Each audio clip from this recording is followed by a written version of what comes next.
The video had 3 million views by Tuesday morning. 3 million strangers watching my wife call me pathetic and ugly while grinding on my best friend's lap at our own anniversary party. But here's the thing about rock bottom.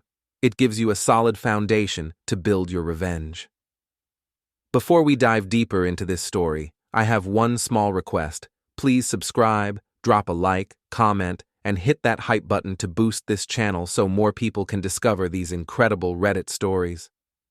My name is Cole Ramsey, and I used to think I was living the American dream in Maple Hollow, Connecticut. 40 years old, successful tech company, beautiful wife, great kid, and a circle of friends who'd gather every weekend for barbecues and gossip. I should have known it was too good to be true when Lila started insisting we throw bigger parties, invite more people, and document everything for her lifestyle blog. Cole, honey, you need to understand. Image is everything, she'd say, adjusting her ring light for the 15th time. We're not just living our lives, we're curating them. Lila Stanton Ramsey was 36 years old and had turned social media into an art form. Her Instagram had 200,000 followers who hung on her every word about authentic living and marriage goals. The irony wasn't lost on me, especially after what happened at the party. It started 3 weeks ago when she announced we were hosting our 10th anniversary celebration. Not a quiet dinner or weekend getaway, a full-scale production with catering, professional photography, and half the neighborhood invited. This is going to be epic content, she said, scrolling through Pinterest boards. I'm thinking vintage romantic meets modern chic. We'll need string lights, a champagne fountain, and definitely a photo booth. I should have said no. Should have suggested something smaller, more intimate. But I'd learned over the years that disagreeing with Lila's vision only led to days of silent treatment and passive-aggressive social media posts about unsupportive partners. So I wrote the checks and watched our backyard transform into something that looked more like a wedding reception than an anniversary party. Lila hired a photographer, a DJ, and even a bartender who specialized in craft cocktails with names like Eternal Love. The guest list kept growing. Our close friends became acquaintances. Acquaintances became strangers, and strangers became content for Lila's various social media platforms. By the night of the party, we had over 100 people milling around our property, most of whom I'd never met. "Smile, babe!" Lila grabbed my arm and pulled me toward the photographer. "We need to get some shots of the happy couple before I get too tipsy to look good." She was already on her 3rd champagne cocktail, and it wasn't even 7 o'clock. Her laugh was getting louder, her gestures more dramatic, and her attention span shorter. Classic Lila at a party. Everything became performance art. "Where's Dane?" she asked, scanning the crowd. "I want to get some photos with the whole gang." Dane Foster had been my best friend since college. We'd been roommates, best man at each other's weddings, and business partners until he decided corporate law was more lucrative than startup life. He was the kind of guy who looked good in every photo, said the right thing at every moment, and somehow made everyone else feel slightly inadequate by comparison. "He's probably by the bar," I said. "You know Dane and his bourbon." What I didn't know was that Dane had been spending a lot of time at our house lately, helping Lila with legal stuff for her blog, offering advice on contract negotiations, and generally being more supportive of her career than I apparently was. The first sign of trouble came around 9 o'clock. I was talking to my business partner Mitch about a potential client when I heard Lila's distinctive laugh from across the yard. Not her normal laugh, the loud, attention-seeking one she used when she wanted everyone to look at her. "Oh my God, Dane, you're so bad," she shrieked, followed by the sound of someone falling into a chair. I turned to see my wife sitting sideways on Dane's lap, her arm draped around his neck, both of them laughing like teenagers. The photographer was capturing every moment, and a small crowd had gathered to watch the show. "That's interesting," Mitch said, raising an eyebrow. "She's just drunk," I replied, but something cold was settling in my stomach. "You know how she gets at parties." Except I was starting to realize I didn't know how she got at parties. Not anymore. Over the past few months, Lila had been going out more often, staying out later, and always having perfectly reasonable explanations for why she couldn't include me. Girls' night, she'd say, or networking event, or content creation meeting. Always something that sounded legitimate but felt wrong. I watched Dane whisper something in her ear that made her throw her head back and laugh even louder. His hand was resting on her thigh, and she was leaning into him like I wasn't standing 50 feet away. "Cole!" Our neighbor Janet appeared at my elbow with her phone out. "This is such a great party. I'm getting so much good footage for my TikTok." Janet was 62 years old and had recently discovered social media with the enthusiasm of a teenager. She documented everything: neighborhood drama, local events, and apparently my marriage falling apart in real time. "Maybe you should put the phone away," I suggested, but she was already filming Lila and Dane's increasingly intimate conversation. "Oh, this is just so sweet," Janet said. "Young love is so beautiful." "That's my wife," I pointed out. "What?" "Oh." Janet looked confused for a moment, then horrified. "Oh my goodness, they look so—" She trailed off, but I knew what she meant. They looked like a couple. They looked natural together, in a way that Lila and I hadn't in years. I walked over to break up whatever was happening, but before I could reach them, Lila stood up unsteadily and grabbed the microphone from the DJ. "Excuse me, everyone," she called out, her voice carrying across the suddenly quiet yard. "I just want to say a few words about my amazing husband." This should have been good. This should have been the moment where she thanked me for the party, told everyone how much she loved me, and salvaged what was left of the evening. Instead, she looked directly at me with glassy eyes and a smile that didn't reach her face. "Cole Ramsey, everyone!" she announced, gesturing wildly. 10 years of marriage to the most predictable man in Connecticut." A few people laughed nervously. I felt my face burning. Seriously, look at him," she continued, warming up to her theme, "standing there in his khakis and polo shirt like he's about to ask someone about their weekend plans. Isn't he just so wonderfully boring?" The laughter was getting more uncomfortable. I could see people pulling out their phones, and I knew this was about to become content for someone's social media account. "Lila," I said, walking toward her, "maybe we should—" "Oh, don't worry, honey," she interrupted. "I'm just being honest. That's what you always want, right? Honesty?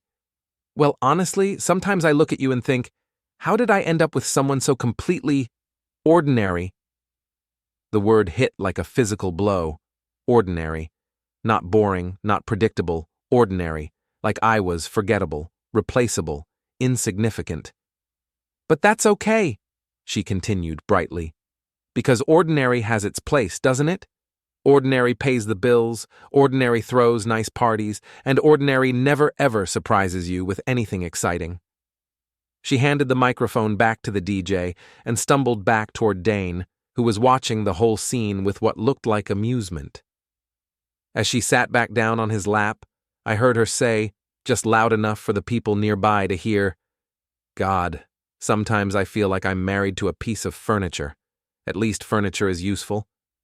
The party continued around me, but I felt like I was watching it through glass. People avoided eye contact, conversations stopped when I approached, and I could feel the weight of everyone's pity and second-hand embarrassment. I went inside and locked myself in my office, listening to the sounds of my anniversary party continuing without me.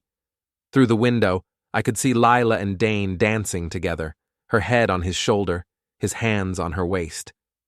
My phone started buzzing with notifications. Text messages, social media tags, missed calls. The video was already making its way around the internet, and I was the star of my own humiliation. Eli, my 16-year-old son, knocked on the door around midnight. "Dad? You okay?" I let him in and saw the concern in his eyes. He looked so much like Lila. Same dark hair, same sharp features. But he had my sense of humor, and my tendency to see through people's bullshit. "I saw the video," he said quietly. "I'm sorry, Dad. That was really messed up." "Your mom was just drunk," I said automatically. "She didn't mean it." Eli sat down across from me and gave me a look that was far too mature for his age. "Dad, she's been acting weird for months, staying out late, always on her phone, getting dressed up for meetings that don't make sense. I'm 16, not 6. I know what's going on." I stared at my son and realized he'd figured out what I'd been trying not to see. Lila was having an affair, probably with Dane, and everyone knew except me. "What do you want to do about it?" Eli asked. It was a strange question from a teenager, but Eli had always been my ally in the house. When Lila got too caught up in her social media world, Eli and I would retreat to my office and work on coding projects or watch old movies. We understood each other. "I don't know yet," I said honestly, "but I'll figure something out." The next morning, Lila acted like nothing had happened. She was up early, making coffee and scrolling through her phone with a satisfied smile. "The engagement on last night's content is incredible," she said without looking up. "The video of my speech is already at 50,000 views." "Your speech?" I repeated. "Well, our speech. You know what I mean." She finally looked at me, and I saw no trace of guilt or regret. "You're not upset about that, are you? It was just party banter. Everyone knows I was kidding around." "Right, kidding around." "Exactly. God, you're so sensitive sometimes." She went back to her phone. "Anyway, I'm meeting Britt for lunch to plan her baby shower, then I have a content creation session with some brands. I'll be home late." Britt was Lila's best friend and the unofficial queen bee of Maple Hollow's social scene. She was the kind of woman who turned every conversation into a competition and every gathering into a performance. If Lila was meeting her for lunch, it meant the whole story of last night's party would be dissected, analyzed, and probably turned into more content. After Lila left, I sat down with my laptop and started doing what I did best: research and analysis. If my wife was having an affair, there would be evidence. Digital footprints, patterns of behavior, inconsistencies in her stories. It didn't take long to find what I was looking for. Lila's location services were still shared with my phone from a family safety app we'd installed years ago. According to the data, she'd been spending a lot of time at Dane's office, Dane's apartment, and various hotels around the city, always during times when she'd told me she was doing something else. Her credit card statements showed charges at restaurants I'd never been to, bars I'd never heard of, and a suspicious number of purchases at Victoria's Secret and Sephora, always right before her business meetings. But the real smoking gun was her Google Photos account, which automatically backed up to our shared family storage. Buried in hundreds of lifestyle shots and sponsored content were photos she'd never posted publicly. Photos of her and Dane at romantic restaurants, holding hands in his car, and one particularly damning shot of them kissing in what looked like a hotel room. She'd been documenting her own affair, probably for her own social media nostalgia, and had forgotten that everything was being saved to our joint account. I sat back in my chair and felt something I hadn't experienced in years: complete clarity.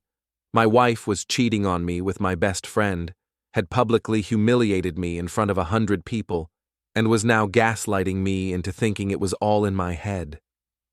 For the first time since the party, I smiled. Lila thought I was ordinary, predictable, boring. She thought I was the kind of man who would just accept this situation, maybe go to counseling, and eventually forgive and forget for the sake of keeping the peace.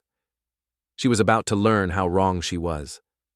I spent the rest of the day creating a comprehensive file of evidence: screenshots, location data, credit card records, and those beautiful, incriminating photos.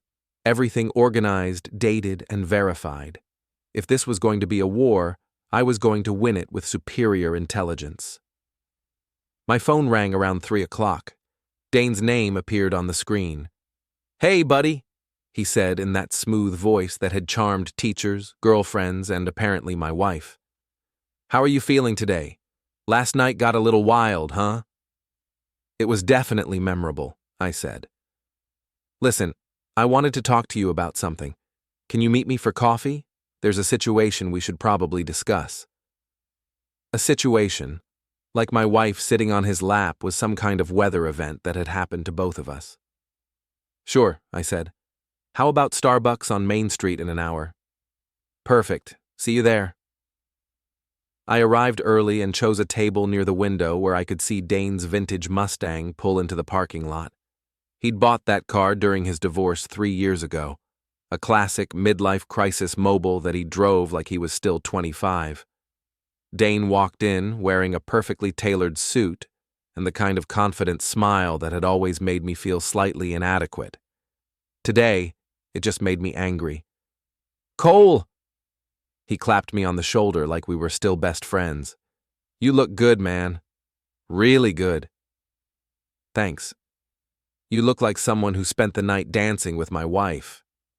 His smile faltered for just a moment before snapping back into place. That's actually what I wanted to talk about. He sat down and leaned forward conspiratorially.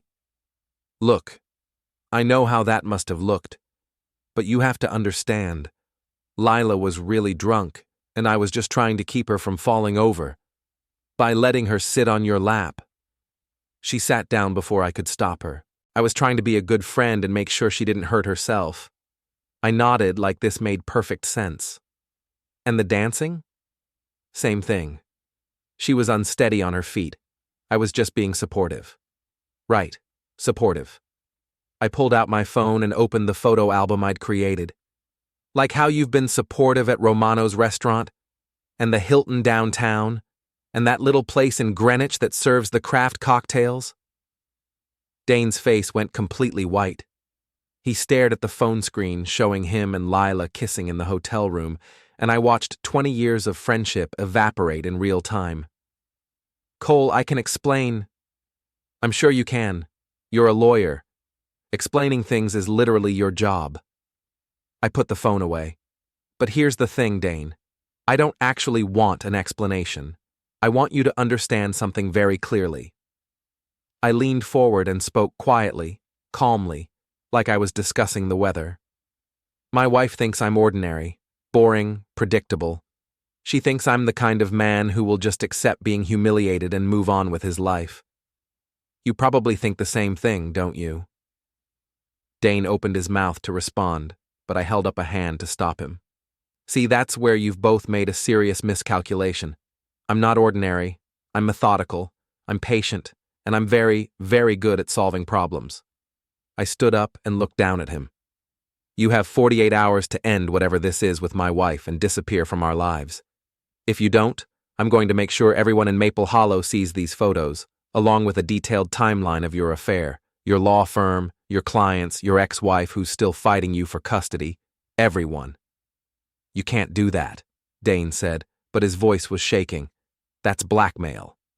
No, that's consequences. Blackmail would be if I asked for money or favors. I'm not asking for anything except for you to go away. I walked toward the door, then turned back. Oh, and Dane? If you tell Lila about this conversation, I'll release everything immediately. This is between you and me. I left him sitting there and drove home feeling better than I had in months. The old Cole might have confronted them both, demanded explanations, and tried to work things out. The new Cole was going to be much more strategic.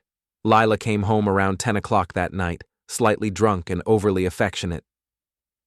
Hi, baby, she said, wrapping her arms around me from behind while I worked at my computer. I missed you today. How was lunch with Britt?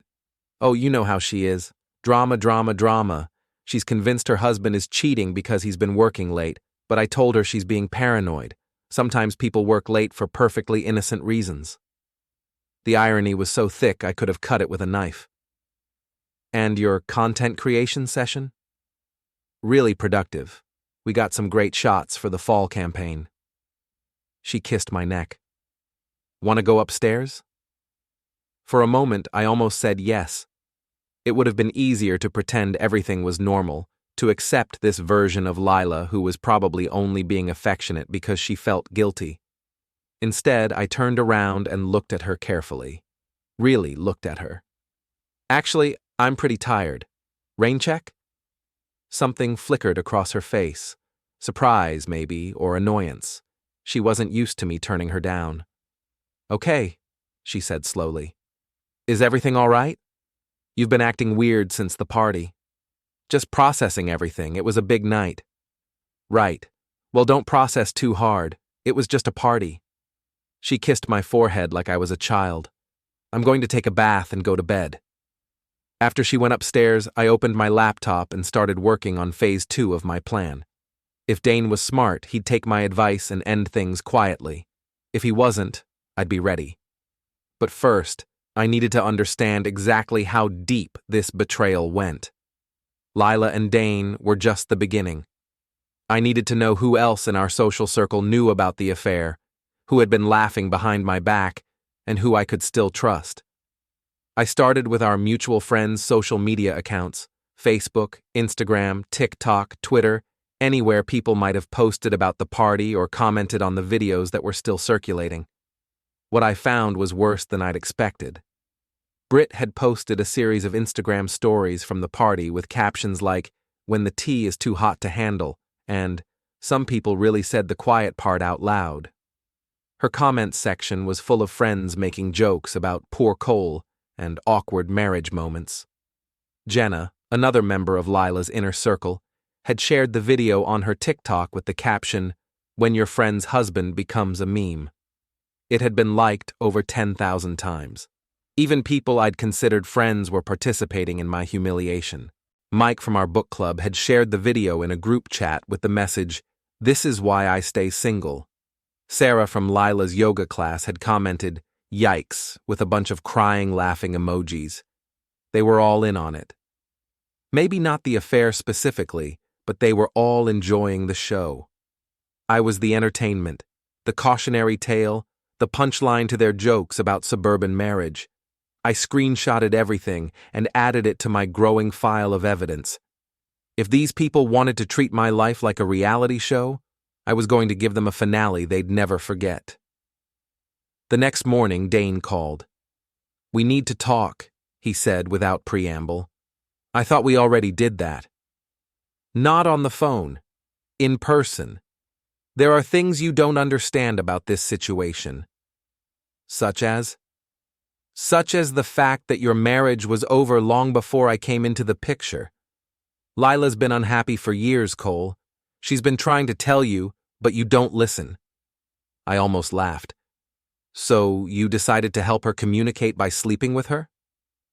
"I decided to be there for someone who needed support, someone who felt trapped and unappreciated and invisible in her own home." Invisible? That's interesting, considering she has 200,000 Instagram followers who hang on her every word. Social media isn't real life, and you know it. When's the last time you really talked to your wife? When's the last time you asked her about her dreams, her goals, her feelings? When's the last time you remembered that she's married to someone else? There was a long pause. "Meet me at Murphy's bar tonight at 8, Dane said finally. "If you want answers, real answers, I'll give them to you. But you're not going to like what you hear." Murphy's was a dive bar on the edge of town where nobody from our social circle would ever go. It was dark, anonymous, and perfect for the kind of conversation that could end friendships permanently. I arrived first and chose a booth in the back corner. Dane showed up exactly on time, looking less polished than usual. His tie was loose, his hair was messed up, and he had the look of a man who hadn't been sleeping well.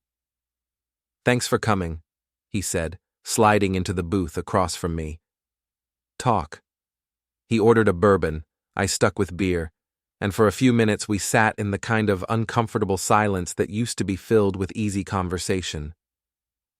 "Lila came to me 6 months ago," he said finally. "She was crying, upset about something you'd said or done. I don't even remember what it was. Some argument about money or her blog or something. And you decided to comfort her." I decided to listen to her. Do you know how long it had been since someone really listened to her?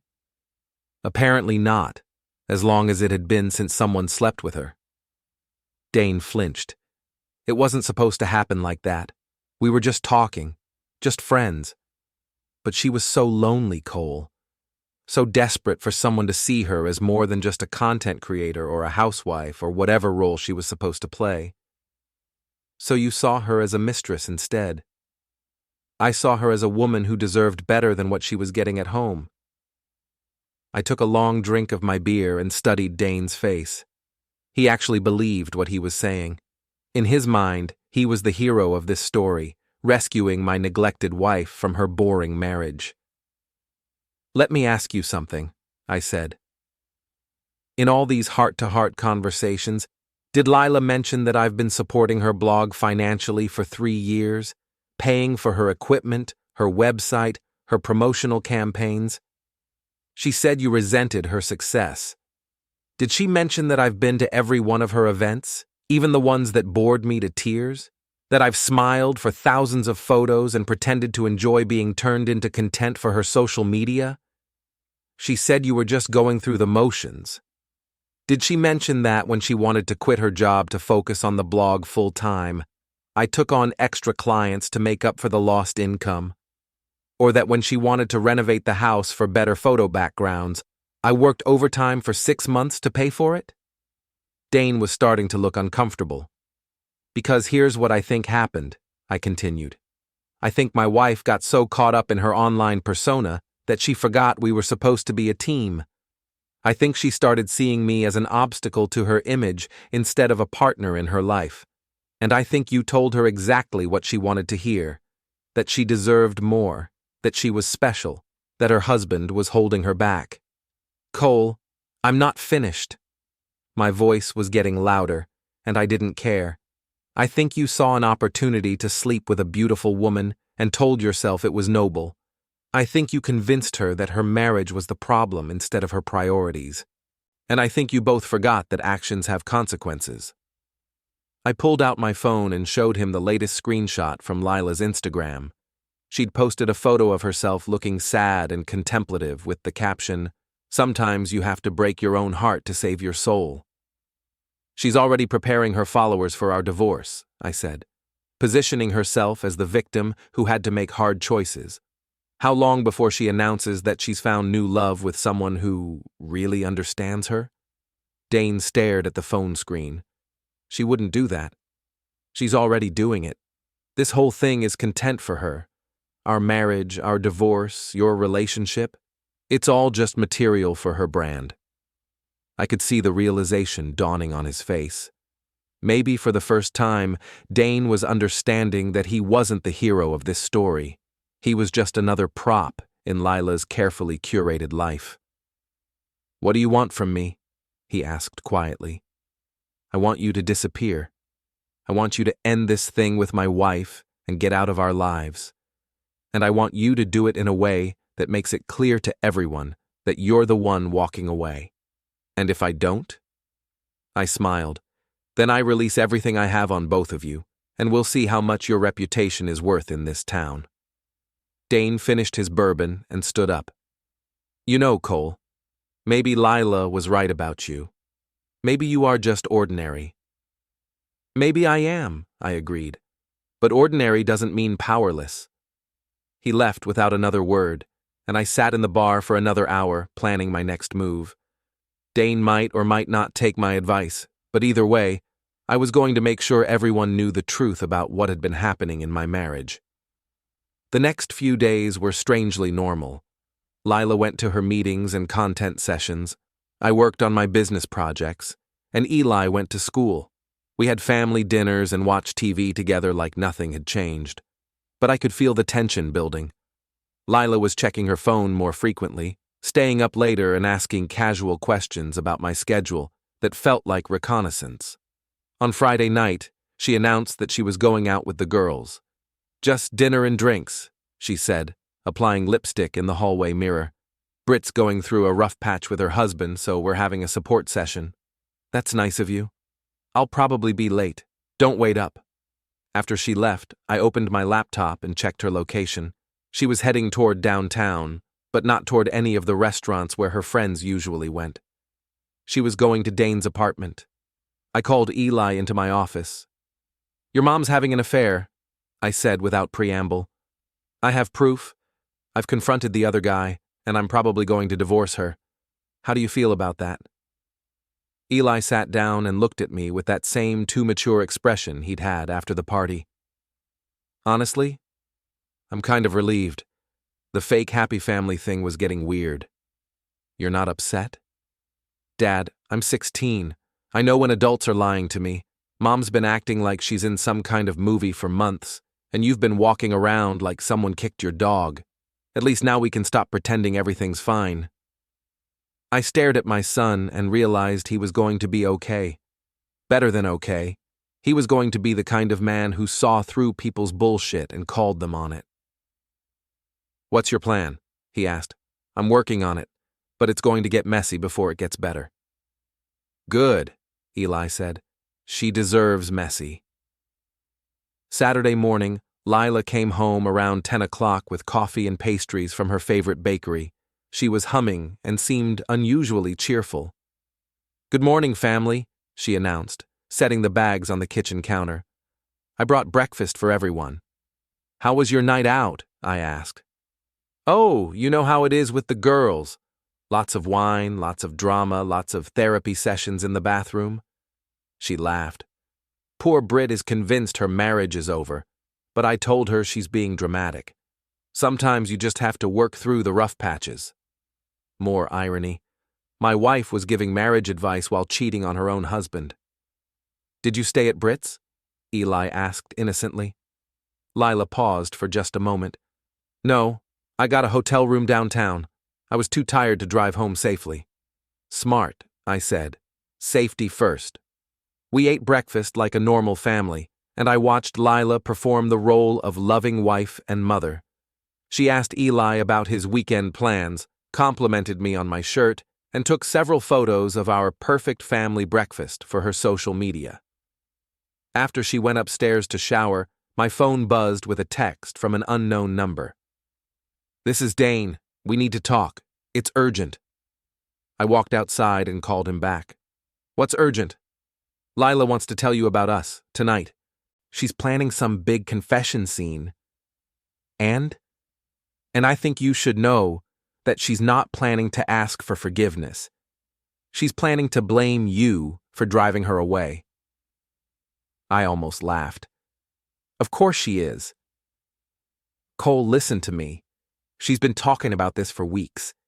She has a whole speech prepared about how you never supported her dreams, never made her feel special, never really saw her for who she was.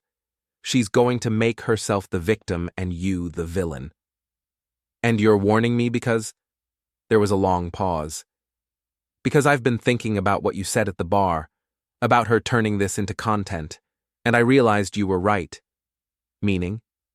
"Meaning she's been recording our conversations, taking pictures when I wasn't looking, documenting everything for some kind of tell-all blog post about finding true love after a lifeless marriage." Now I was interested. "You have proof of this?" She showed me the draft yesterday. It's called How I Saved Myself from Settling. It's all about her journey from unfulfilled housewife to empowered woman who chose love over security. And you're the love interest. I'm the catalyst, the man who showed her what real passion looked like, the one who helped her realize she deserved better. I felt that familiar cold anger settling in my chest. Lila wasn't just cheating on me, she was turning our entire marriage into a cautionary tale for her followers. She was going to profit from betraying me. "Send me the draft," I said. "I can't do that." "Then this conversation is over." "Wait." Dane sighed heavily. "If I send it to you, what are you going to do with it?" "I'm going to make sure everyone sees exactly who my wife really is." "Cole, I know you're angry, but think about this. If you destroy her publicly, it's going to hurt Eli too. He'll have to live with the fallout." Eli already knows what kind of person his mother is. He's not the one who needs protecting. I hung up and went back inside. Lila was in the living room, setting up her ring light and camera equipment. "What's all this for?" I asked.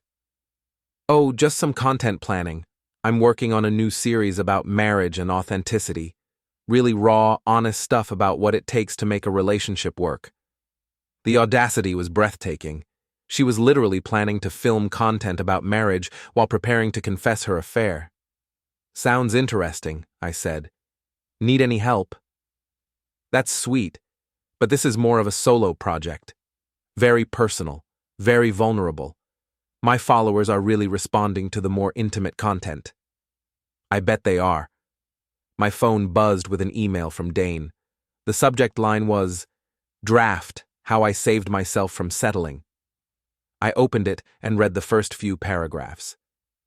"I used to think love was supposed to be comfortable, safe, predictable. I thought a good marriage was one where you never fought, never challenged each other, never pushed beyond the boundaries of suburban contentment. I was wrong. I was so wrong. For 10 years, I lived in a beautiful house with a successful husband and told myself I was happy. I posted photos of our perfect life and wrote captions about gratitude and blessing. But inside, I was dying. Slowly, quietly, invisibly dying of boredom and neglect. My husband wasn't a bad man. He wasn't abusive or cruel or obviously wrong for me. He was just ordinary. He went to work, came home, watched TV, and went to bed. He supported my dreams in the most minimal way possible, like checking a box on his husband duties list. He never challenged me, never surprised me, never made me feel like I was the most important thing in his world. I started to believe that was all I deserved. That comfortable, predictable, ordinary love was the best I could hope for. I started to think there was something wrong with me for wanting more. Then I met someone who changed everything. I stopped reading and forwarded the email to my own account, then deleted it from my phone. Lila's confession was going to be even more devastating than I'd imagined. But now I had advance warning and her entire strategy laid out in black and white. She thought she was going to control the narrative, position herself as the brave woman who chose authentic love over comfortable lies. She thought she was going to turn our divorce into an inspirational story about following your heart. She was wrong. That afternoon, while Lila was at another content creation session, I drove to the office supply store and bought a small digital recorder. Then I went home and hid it in the living room where she'd been setting up her camera equipment. If she wanted to document her confession for posterity, I was going to make sure I had my own copy. Eli was at a friend's house, so when Lila came home around 6 o'clock, we were alone. "Hi, honey," she said, but there was something different in her voice, more formal, more distant. "Can we talk?" "Of course. What's on your mind?" She sat down across from me in the living room, and I noticed she'd positioned herself where the late afternoon light would hit her face perfectly. Even her confession was going to be photogenic. "Cole, I need to tell you something, and I need you to really listen to me." "I'm listening." She took a deep breath and launched into what was clearly a rehearsed speech. "I haven't been happy in our marriage for a long time. I've been trying to pretend everything was fine, trying to be the perfect wife and make our life look beautiful on the outside, but inside, I've been struggling." I nodded encouragingly. "Okay." "I feel like we've become roommates instead of partners, like we're just going through the motions of being married without any real connection or passion or spark." "I see. And I know that's partly my fault. I should have talked to you about this sooner, should have been more honest about what I was feeling. But every time I tried to bring it up, you seemed so satisfied with how things were that I didn't want to rock the boat." This was fascinating. She was rewriting our entire marriage history to make herself the victim of my contentment. "I've been doing a lot of soul-searching lately," she continued. "And I've realized that I deserve more than just comfortable. I deserve to feel alive in my relationship, to feel seen and appreciated and desired. And you don't feel those things with me? Not for a long time, no. I leaned back and studied her face. She was performing, but she was also genuinely emotional. Maybe she'd convinced herself that this version of events was true. Is there someone else? I asked quietly. Her eyes filled with tears. Yes. Who? Dane. I let the silence stretch out, watching her fidget with her wedding ring. How long? I asked finally. 6 months. But Cole, you have to understand. It wasn't supposed to happen. We were just friends, just talking, and then you fell in love. Yes. The tears were flowing now. I fell in love. Real love. Passionate love. The kind of love I didn't even know I was missing. And you've decided to leave me for him. I've decided to choose happiness over security. I've decided to choose authenticity over pretending. I stood up and walked to the window, looking out at our perfectly manicured yard. What about Eli? Eli will understand. He wants me to be happy. Have you asked him? I don't need to ask him. I'm his mother. I know what's best for our family. I turned around and looked at her. Our family? You know what I mean? No, I don't think I do. Explain to me how destroying our marriage is what's best for our family. Lila's tears stopped, and I saw a flash of the real person underneath the performance. Don't be dramatic, Cole.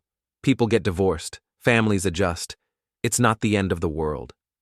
Just the end of our world. The end of a world that wasn't working anyway. I walked back to my chair and sat down. So what happens now?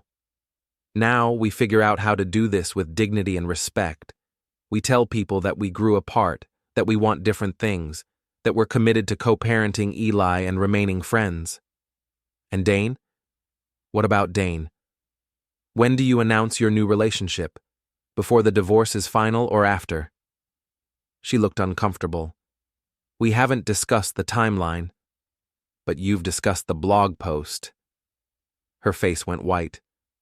What blog post? I pulled out my phone and opened the draft Dane had sent me. How I Saved Myself from Settling. Very catchy title. I especially liked the part where you describe me as ordinary and minimal. Really drives home the point that you're the hero of this story. Lila stared at the phone screen, and I watched her realize that her perfect plan was falling apart. Cole, I can explain. You already did. 6,000 words of explanation about how your boring husband drove you into the arms of your true love. Very thorough. She started crying again, but these tears looked different, more panicked, less performed. I wasn't going to publish it. It was just processing, working through my feelings. With photos and quotes from your conversations with Dane and detailed descriptions of your hotel room encounters. How did you... She stopped herself. How did I get a copy? Dane sent it to me. Apparently, he's having second thoughts about being turned into content for your personal brand. Lila's face crumpled. He sent it to you? Along with a warning about tonight's confession. He thought I should know that you weren't planning to ask for forgiveness, just blame me for driving you away. She was sobbing now, ugly tears that would never make it onto her Instagram feed. Cole, please. I know this looks bad, but you have to understand. I understand perfectly. You've been cheating on me for 6 months, documenting the whole thing for a tell-all blog post, and planning to make our divorce into content for your followers. What's not to understand? I stood up and walked toward the stairs. Where are you going? To pack your things. I want you out of the house tonight. You can't kick me out. This is my house too. Actually, it's my house. My name is on the mortgage, my money paid for it, and my lawyer says I can ask you to leave anytime I want. Your lawyer? I turned back and smiled. Did you really think I wouldn't get legal advice? I've known about your affair for 2 weeks, Lila. I've been preparing for this conversation since the night of our anniversary party. Her mouth fell open. You've known for 2 weeks? I've known everything. The hotels, the restaurants, the photos you thought were private. I even know about the credit card you opened to pay for your dates with Dane." She sank back into the couch, looking smaller and more fragile than I'd ever seen her. "What are you going to do?" she whispered. "I'm going to divorce you. I'm going to ask for primary custody of Eli, and I'm going to make sure everyone in Maple Hollow knows exactly why our marriage ended. Cole, please, think about what this will do to my career, my reputation." "Your reputation?" I laughed. "Lila, you humiliated me in front of 100 people and turned it into viral content. You've been lying to me for months while planning to profit from our divorce. What exactly do you think you deserve to protect?" She looked up at me with desperate eyes. "I'll do anything. I'll end things with Dane. I'll delete the blog post. I'll go to counseling. Just please don't destroy me publicly." For a moment, I almost felt sorry for her. She looked genuinely terrified, genuinely sorry. But then I remembered the video of her calling me pathetic, the photos of her kissing Dane, the blog post describing our entire marriage as a cautionary tale. "It's too late for that," I said. "You should have thought about consequences before you decided to turn our life into entertainment." I went upstairs and started packing her clothes. Behind me, I could hear her making phone calls, probably to Dane, probably to her friends, probably to anyone who might help her figure out how to salvage this situation. When I came back downstairs with 2 suitcases, she was sitting on the couch, staring at her phone. "Dane's not answering," she said quietly. "Smart man. Britt says I should fight this. Get my own lawyer, claim emotional abandonment, make you look like the bad guy. Britt doesn't know about the evidence I have." Lila looked up at me. "What evidence?" I pulled out my phone and opened the photo album I'd created. 6 months of location data showing you at hotels with Dane, credit card records of your secret purchases, screenshots of your friends making jokes about our marriage, photos from your own Google account of you and Dane together, and now a recording of tonight's confession and your admission that you've been planning to turn our divorce into blog content. Her face went completely pale. "You recorded this conversation?" "Just like you were planning to. The only difference is, my version includes your admission that the whole thing was premeditated." She stared at me like she was seeing me for the first time. "Who are you?" she whispered. "I'm your husband. The ordinary, boring, predictable man you decided to betray and humiliate. The man you thought would just accept whatever you decided to do to our family." I set the suitcases by the door. "You have 1 hour to get your immediate necessities and leave. Everything else we can sort out through lawyers." "Where am I supposed to go?" "I don't know. Maybe Dane will take you in. Maybe one of your friends will let you crash on their couch. Maybe you can get that hotel room downtown." She started crying again. "Cole, please, we can work this out. We can go to counseling, start over, rebuild our trust." "There's nothing left to rebuild. You burned it all down when you decided I was just content for your personal brand." The front door opened, and Eli walked in. He took one look at the suitcases, his mother's tear-stained face, and my calm expression, and nodded. "Finally," he said. "Eli!" Lila jumped up and ran to him. "Baby, this isn't what it looks like. Your father and I are just having a disagreement." "Mom, stop." Eli stepped back from her. "I know about Dane. I've known for months." She stared at him in shock. "You knew?" "I'm not stupid. You think I didn't notice you getting dressed up for meetings and coming home with hotel key cards in your purse? You think I didn't see you texting someone all the time and smiling at your phone like a teenager? But you never said anything. Because I was hoping you'd figure out how messed up it was and stop. But instead, you humiliated Dad at your anniversary party and made our whole family into a joke." Lila looked between Eli and me, and I could see her realizing that she'd lost both of us. "This is all wrong," she said. "I'm not the villain here. I was just trying to find happiness. By cheating on your husband and lying to your son," Eli interrupted. Yeah, Mom, you're definitely the hero of this story. She grabbed her purse and one of the suitcases. Fine. You want me gone? I'm gone. But don't think this is over, Cole. I'm going to fight for my son and my share of everything we built together. Good luck with that, I said.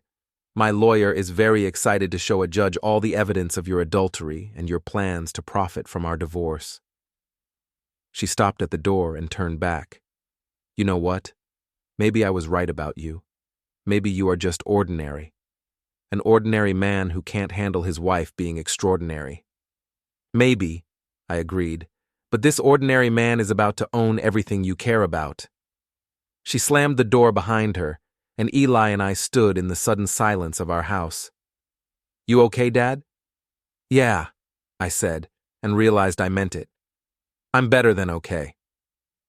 The next morning, I woke up to 17 missed calls and 43 text messages.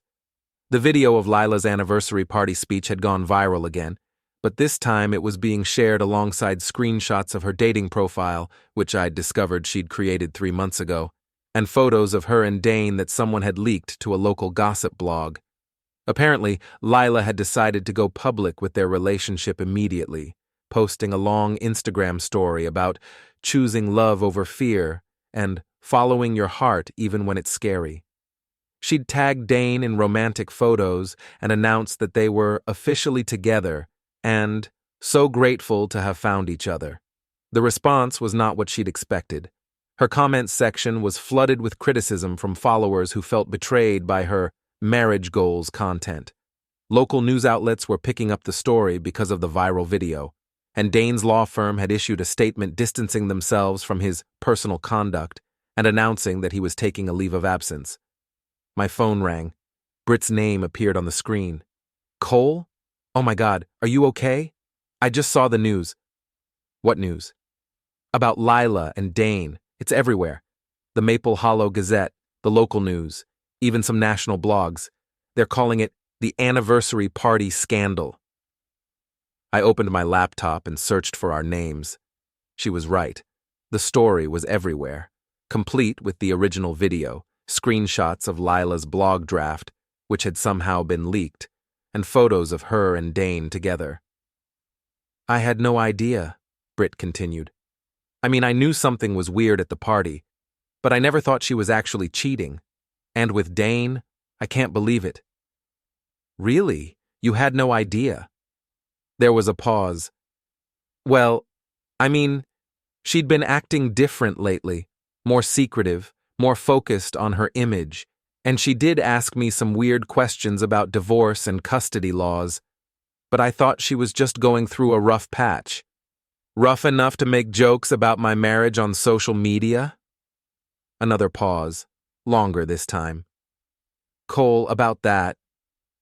I'm really sorry. I didn't think. You didn't think what? That I might see your posts making fun of my wife, calling me pathetic? It was just social media drama. I didn't mean anything by it. Right. Just entertainment. I hung up and blocked her number. Then I went through my contacts and blocked everyone who had shared the video, made jokes about my marriage, or participated in my public humiliation. By the end of the day, my social circle had shrunk by about 70%. Eli came home from school looking shell-shocked. Everyone's talking about it, he said. Kids are showing me articles about Mom and asking if it's true. It's really weird. I'm sorry you have to deal with this. Are you kidding? This is the best thing that's ever happened to me. Do you know how many people have been making fun of our family behind our backs? Now everyone knows who the real problem was. My phone rang. Lila's name appeared on the screen. Don't answer it, Eli said. Let her figure out her own mess. But I was curious about what she had to say, so I picked up. Cole? Her voice was shaky and small. Have you seen the news? Hard to miss. They're destroying me. My sponsors are dropping me, my followers are turning on me, and someone leaked my private blog draft. My entire career is ruined. That's unfortunate. Did you do this? Did you leak everything to the press? I didn't need to. You and Dane made it public yourselves when you decided to announce your relationship on Instagram. But the blog draft, the photos, the details about our marriage, that had to come from you. Actually, it didn't. But I'm not surprised it leaked. You sent that draft to how many people? Your editor, your assistant, your writing group. You documented your affair on social media and saved everything to cloud storage. Did you really think it would stay private forever? She was crying. What am I supposed to do now? I've lost everything. You made your choices, Lila. Now you get to live with the consequences.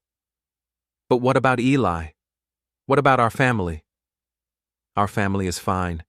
Eli and I are doing great. I want to see him. Then call your lawyer and set up visitation through proper channels. Cole, please. Can't we handle this like adults? We are handling it like adults. Adults who are getting divorced because one of them cheated and turned their marriage into social media content. I hung up and turned off my phone. For the first time in months, the house was quiet and peaceful. Over the next few weeks, the story continued to evolve. Dane's law firm officially fired him after more details about his affair emerged. Lila's remaining sponsors dropped her when her follower count plummeted. And I discovered that I really enjoyed being single. The divorce proceedings were swift and decisive.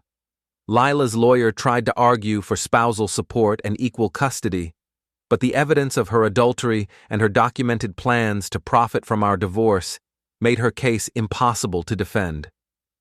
I got the house, primary custody of Eli, and most of our shared assets. Lila got her personal belongings, her car, and a harsh lesson about the difference between social media and real life. 6 months later, I was sitting in my office when Eli knocked on the door. "Dad, there's something you should see." He handed me his phone, which was open to Lila's Instagram account. Her follower count had dropped from 200,000 to 37,000, and her recent posts were getting single-digit likes. Her latest post was a long caption about learning from mistakes and rebuilding after falling. The photo showed her sitting alone in what looked like a small apartment, looking tired and older than her 36 years. "She's been trying to make a comeback," Eli explained, "posting about redemption and second chances and finding yourself after losing everything, but nobody cares anymore." I looked at the post and felt nothing. No anger, no satisfaction, no pity, just indifference. "What happened to Dane?" I asked. "Last I heard, he moved to Florida, started over with a new law firm. Mom tried to follow him, but apparently he wasn't interested in a long-distance relationship." I handed the phone back to Eli. "How do you feel about all this?" "Honestly, I feel bad for her. Not bad enough to want her back in our lives, but bad enough to hope she figures her stuff out eventually." I looked at my son and felt proud of the young man he was becoming. Despite everything that had happened, he'd managed to maintain his empathy while still protecting his boundaries. "She asked if she could take me to dinner next week," he said. "Just the two of us." "What did you tell her?" "I said I'd think about it. Is that okay with you?" "Eli, your relationship with your mother is separate from my relationship with her. If you want to have dinner with her, that's your choice." He nodded. "I might go. Not because I forgive her or want things to go back to how they were, but because she's still my mom, you know?" "I know." That evening, after Eli went to his friend's house, I sat in my backyard and thought about everything that had happened. A year ago, I'd thought I had the perfect life, perfect house, perfect marriage, perfect family. It had all been an illusion, carefully curated and maintained for public consumption. But the real life I had now, quieter, smaller, more honest, felt infinitely better. My phone buzzed with a text from an unknown number. "This is Dane. I know you probably don't want to hear from me, but I wanted to apologize. You were right about everything. Lila was using both of us for content, and I was too stupid to see it. I'm sorry for what I did to your family." I stared at the message for a long time, then deleted it without responding. Some apologies come too late to matter. Another text came through, this one from Mitch. Drinks tonight? I have news about the Patterson contract. I smiled and typed back. Sure. Murphy's at 8? Perfect. And Cole? I'm proud of you, man. You handled all this like a champion. As I got ready to meet my friend, I caught sight of myself in the bathroom mirror. I looked older, maybe a little tired, but also more solid somehow, more real. Lila had been wrong about me. I wasn't ordinary or boring or predictable. I was methodical, patient, and strategic. I was the kind of man who could rebuild his life from scratch and come out stronger on the other side. I was the kind of man who could take the worst betrayal imaginable and turn it into the best thing that ever happened to him. At Murphy's bar, Mitch was already waiting in our usual booth. You look good, he said as I sat down. Really good. Like yourself again. I feel like myself again. Good, because I have a proposition for you. He leaned forward. Patterson Industries wants to hire us for their digital transformation project. It's a 3-year contract worth more money than we've ever seen. That's amazing. There's one catch. They want to meet with both partners, and they specifically requested you after hearing about how you handled your divorce. Apparently, word got around about your strategic thinking under pressure. I laughed. My divorce is a business reference now? Your divorce is a case study in crisis management. You took a situation that could have destroyed you and turned it into a demonstration of your problem-solving skills. We ordered drinks and spent the next 2 hours talking about business plans and future possibilities. For the first time in years, I felt excited about what was coming next, instead of trapped by what I was leaving behind. When I got home, Eli was in the living room doing homework. How was your night? He asked. Good, really good. Mitch and I might be expanding the business. That's awesome, Dad. He looked up from his textbook. You know what I realized today? What's that? Mom always said you were ordinary, but ordinary people don't rebuild their entire lives in 6 months. Ordinary people don't turn their worst nightmare into their biggest opportunity. I sat down next to him. Maybe ordinary isn't the insult she thought it was. Maybe not. But you're not ordinary anyway. You're just real. Real. I like that better than extraordinary or exceptional or any of the other words people use to describe success. Real meant honest, authentic, grounded in truth instead of performance. 6 months later, Eli graduated from high school as valedictorian. I sat in the audience and watched him give a speech about resilience, integrity, and the importance of surrounding yourself with people who see your worth. After the ceremony, we went to dinner at his favorite restaurant to celebrate. I have something to tell you, he said over dessert. I've been talking to Mom regularly. Not about getting back together or anything like that, but just talking. How is she? Better, I think.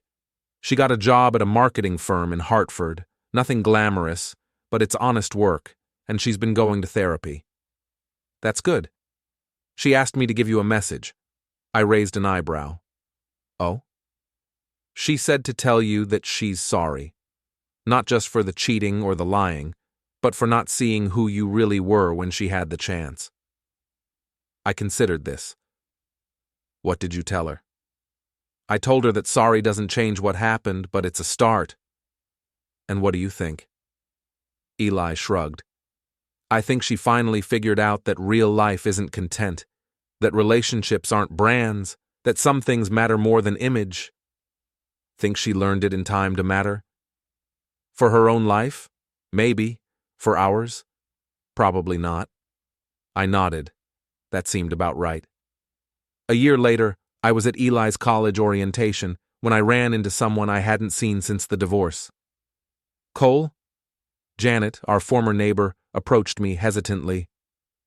I wasn't sure if you'd want to talk to me. Why wouldn't I? Because of, the video. I feel terrible about filming that night and posting it online. I had no idea it would blow up like that. I smiled. Janet, that video was the best thing that ever happened to me. She looked confused. Really? Really. It showed me who my wife really was, who my friends really were, and who I really was. Without that video, I might have spent years in a marriage that was slowly eliminating me. But it was so humiliating. It was honest. And sometimes honesty is humiliating before it's liberating.